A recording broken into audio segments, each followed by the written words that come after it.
membahas mengenai proses migrasi ras Proto-Melayu, Deutero-Melayu, dan Melanosoid ke Indonesia. Seorang sejarawan asal Belanda yang bernama Van Heeket Golden mengumpulkan bahwa sejak 2000 sebelum Masehi zaman Neolitikum sampai dengan 500 sebelum Masehi zaman Perunggu telah terjadi perpindahan penduduk dari daratan Asia menuju daratan sebelah selatan Asia dan Indonesia. Daerah yang sebelah selatan Asia yang digunakan sebagai tempat tinggal membentang sangat luas, yakni mulai dari Pulau Madagaskar barat sampai dengan Pulau Paskah timur, kemudian ke Taiwan utara dan selatan baru ke Selandia. Bangsa yang mendiami pulau-pulau di selatan Asia dinamakan sebagai bangsa Austronesia.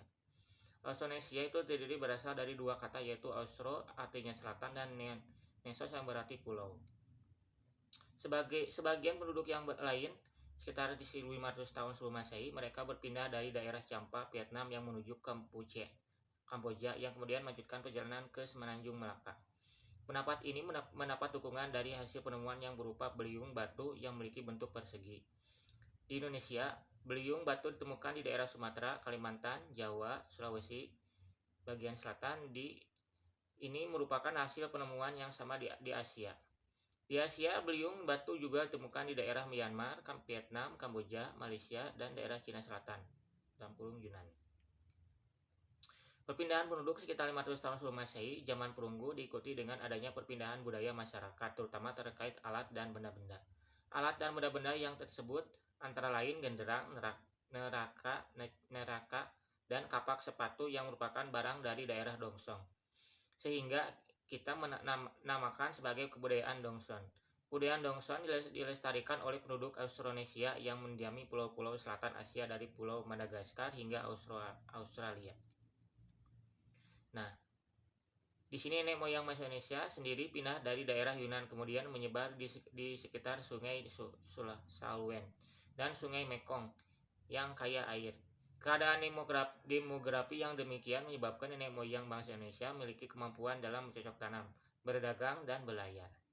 Pelayaran nenek moyang bangsa Indonesia kemudian berlanjut ke perairan Nusantara secara berkembang menggunakan perahu bercadik yang kemudian menetap di pulau-pulau Nusantara.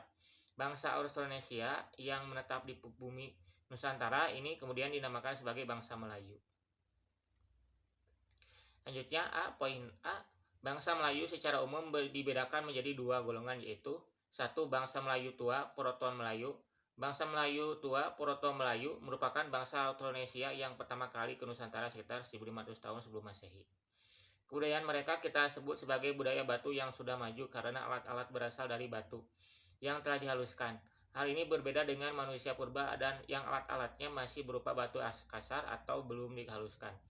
Bangsa Melayu tua, Proto Melayu berhasil berlayar dan menetap di bumi Nusantara melalui dua jalur, yaitu jalan barat, yaitu dari daerah Yunan, Cina Selatan berpindah melalui Selat Malaka, Malaysia, kemudian masuk ke Pulau Sumatera dan masuk ke Pulau Jawa.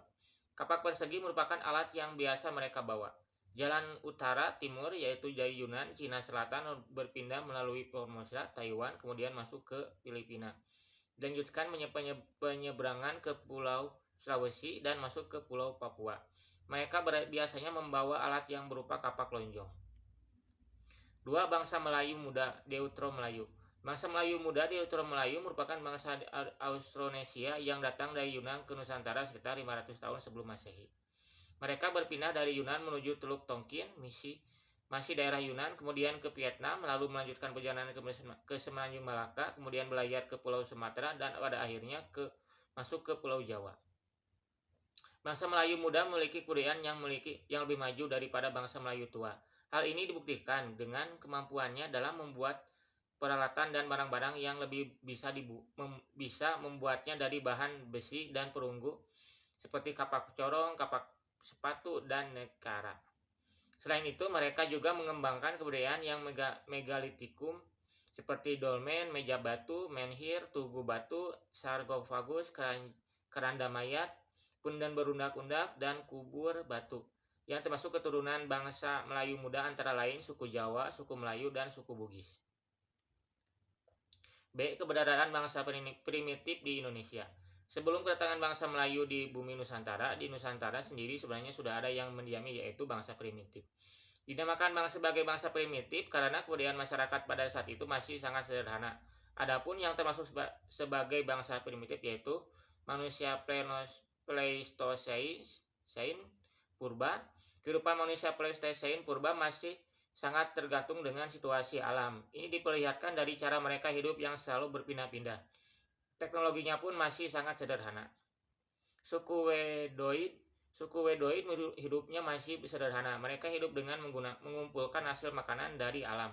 Keturunan suku ini masih ada hingga saat ini dan kita bisa melihatnya di suku Kai, di Siak, dan suku Kubu di antara perbatasan Jambi dan Palembang. Suku Negroid, suku ini di Indonesia sudah tidak ada, tapi kita bisa menjumpainya di suku Semang, Semenanjung Malaysia, dan suku Negrito Filipina. Mereka hidup terisolir dan jauh dari perkembangan serta kemajuan zaman. Terima kasih.